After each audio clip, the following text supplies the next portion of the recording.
up in the morning, I'll tell you what I do. Not that nobody asks, but I'll tell you what I do anyway. I give gratitude to the Most High.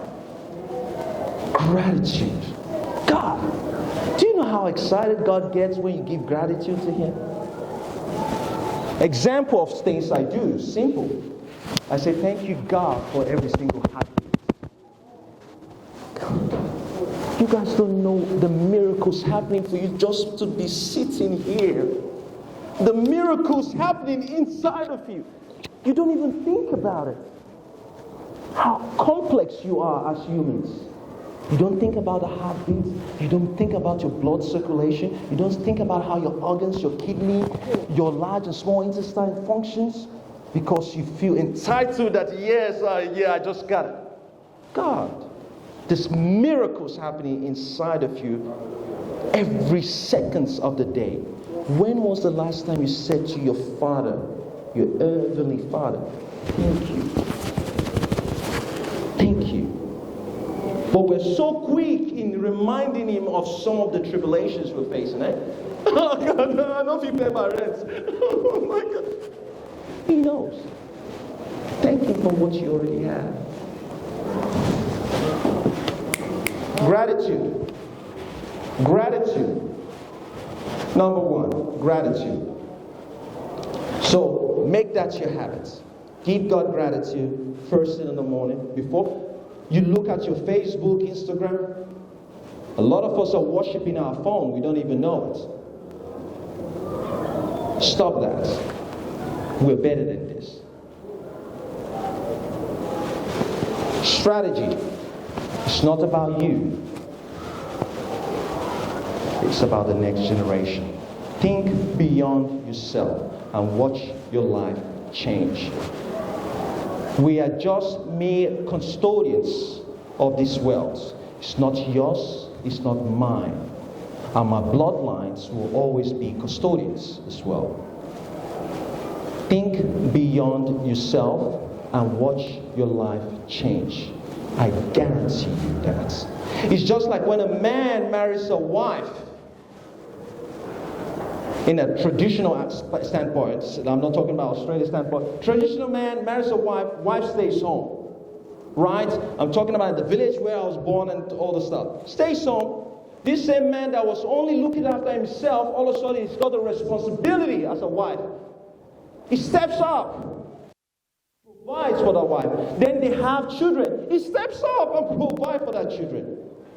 There's a lesson to be learned from there. If you're where you are, maybe you're only thinking about yourself. Go get some responsibilities. Get some responsibilities.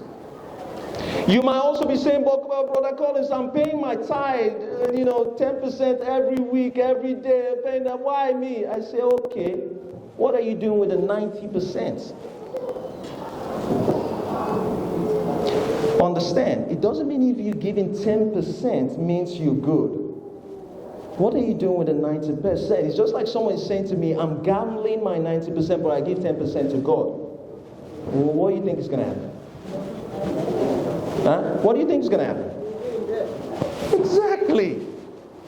So let's don't get it twisted. As much as I'm a businessman, I know my place, I know my role. Now, Pastor Enoch can stand here and say, give tithing, give tithing, give tithing. Yes, you do that. But don't be naive, don't be fooled. Meaning that if you give tithing, you are safe.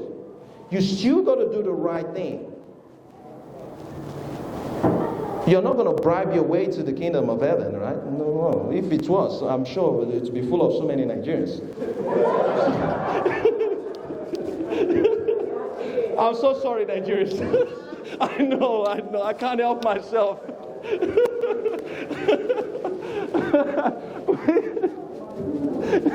We will find a way, guys. Right. Okay. Now understand, guys, that mindset is so important. It literally shapes your future. Now, when you think about it, mindset, the very, very first temptation that was literally recorded in the history of the world The very, very first temptation. Do anyone know what the very first temptation was? The very first temptation was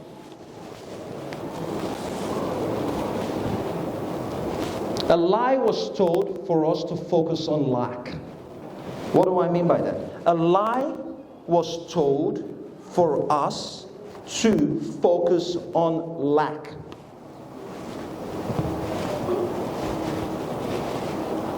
Adam and Eve.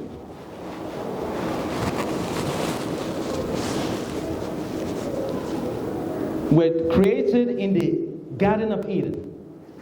Everything was given unto them. Everything. You can eat from all the fruits except the one.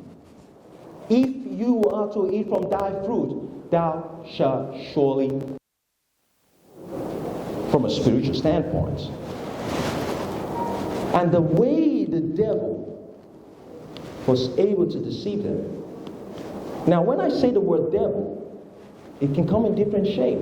It can be in the shape of family. It can be in the shape of community. It can be in the shape of your work colleague. It can be in the shape of the person you lay your head with on the same bed. It can come in different shape. Lies to them to focus on lack. The one thing. Now understand, when you focus on lack,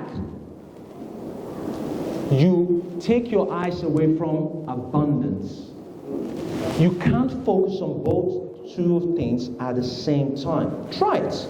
Try to get sad and happy simultaneously. Can someone just try it for me right now? Get happy and sad simultaneously.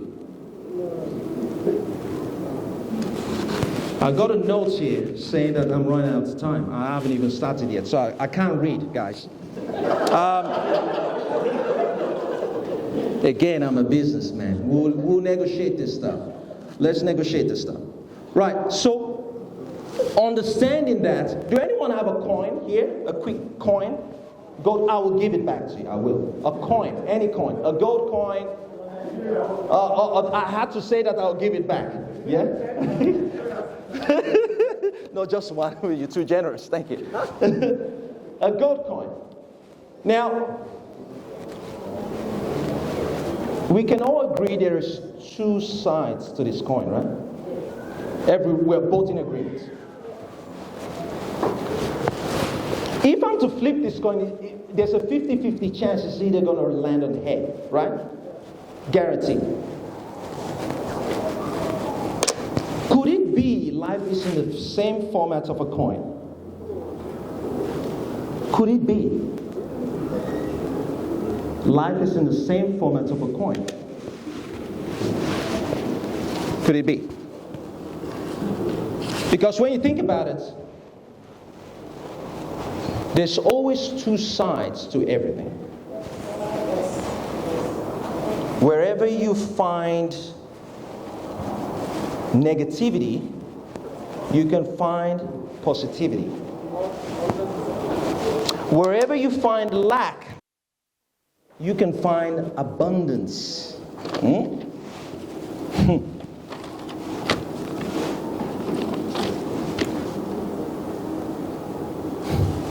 Wherever you find poverty, you can find what?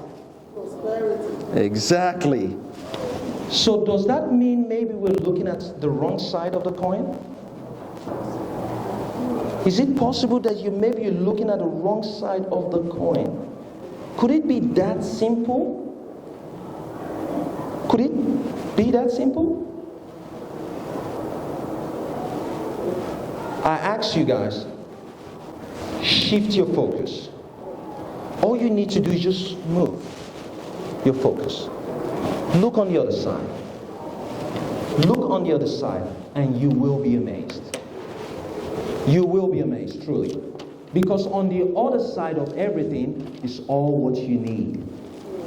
Whatever you're looking for, whatever that is, it's on the other side. You just got to look on the other side. Right?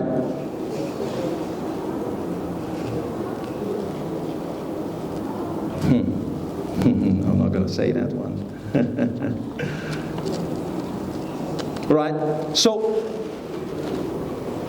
the great book itself talks about us as humans and the role we play on earth.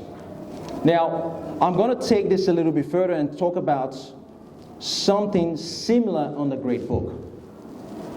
I don't know if we put our Bible verse up there, but if you go to Luke 4 verse 1. Now, this is when, Satan is trying to tempt Christ. Luke 4 verse 1, and I'm going to read it out while you guys are going to your book. It says that Jesus was full in the Holy Spirit, returned from Jordan, and was led by the Spirit into the wilderness. To be honest, I've got a lot of questions on that one itself. Why would the Spirit be leading him into the wilderness? Shouldn't the Spirit be leading him to the opposite direction? But there's lesson to be taken from here. And I'm going to get to that. Also in Luke 4, 3-4. This is when the temptation starts, right? If you are the Son of God, see the stone to become bread. And Jesus answered, it is written, man shall not live by... Exactly.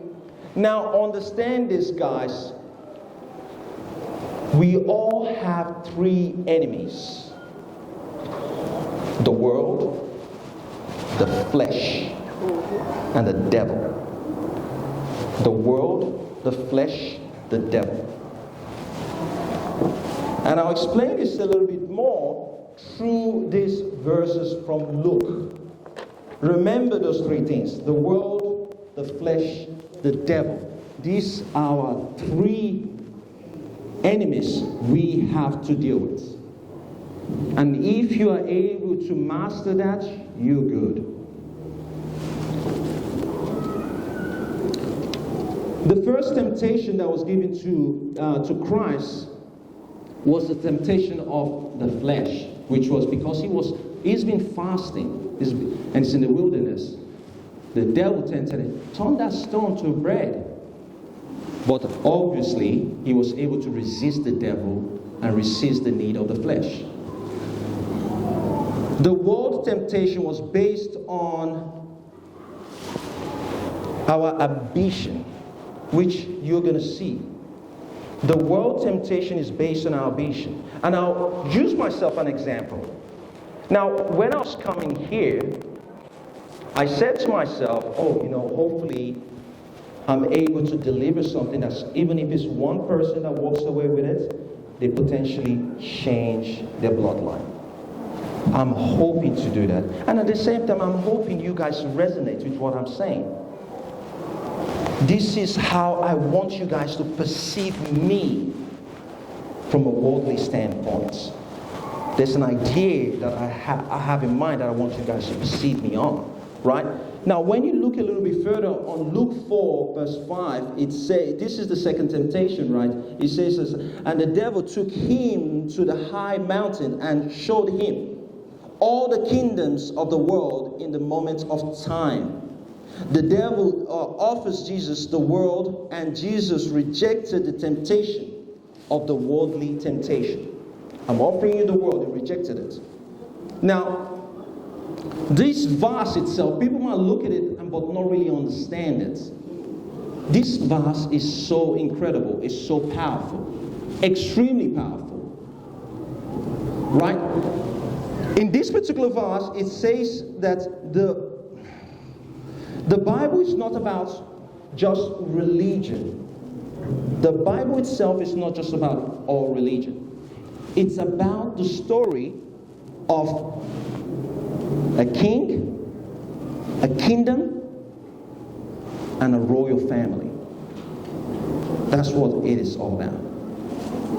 Now, understanding that God itself created three things during those 6 days that we talked about, that he was working extremely hard.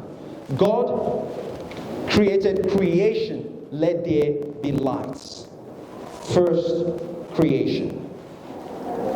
God created the creatures, spoke to the land and the seas. animals, land, seas.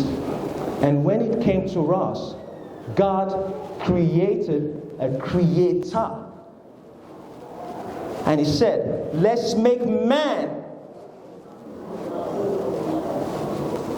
Let's make man in what?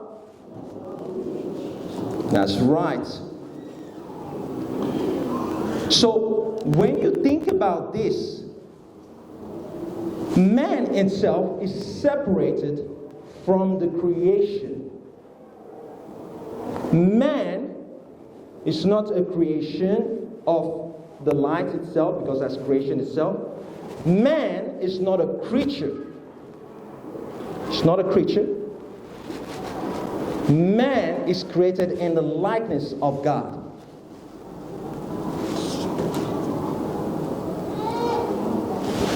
So if I'm to use an example here to really break it down, has anyone been, like, in the place I was born, we had kings, royal family. Has anyone seen a royal family?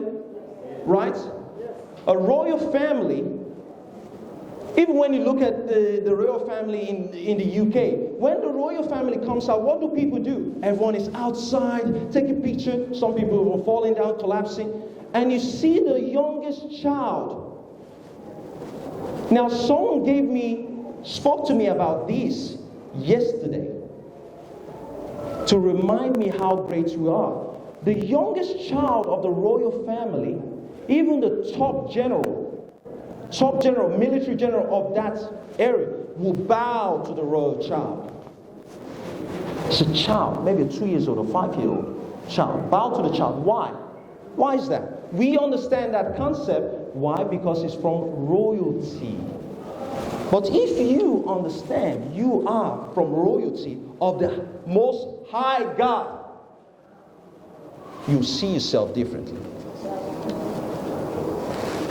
You will see yourself differently, right? And this is where a great man reminded me of the conversation of the promise of who we are from God. In Psalm 82 verse 6, it says, I have said ye are gods, small g, ye are gods, and all of you are children of the Most High. We are gods, small g, children of the Most High. That's telling you you're from a royal family.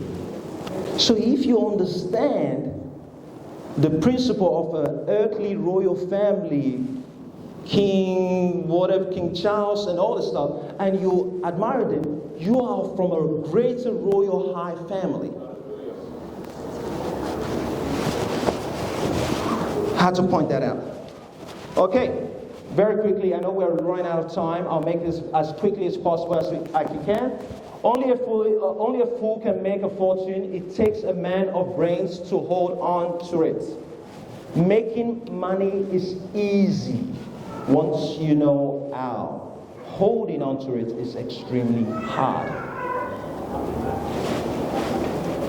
Now, these are some of the habits that you need to be successful. You got to invest in appreciating assets. We talked about it. You got to think about structure in generational. Structure in generation is simple.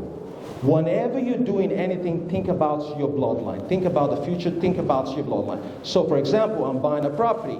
Think about it from a generational standpoint. The worst way anyone can ever acquire property, in your personal name. Yes, I said it. That's the worst way you can ever do it. And I'm sure you guys have heard it before. If you want me to elaborate on that, we can do that offline.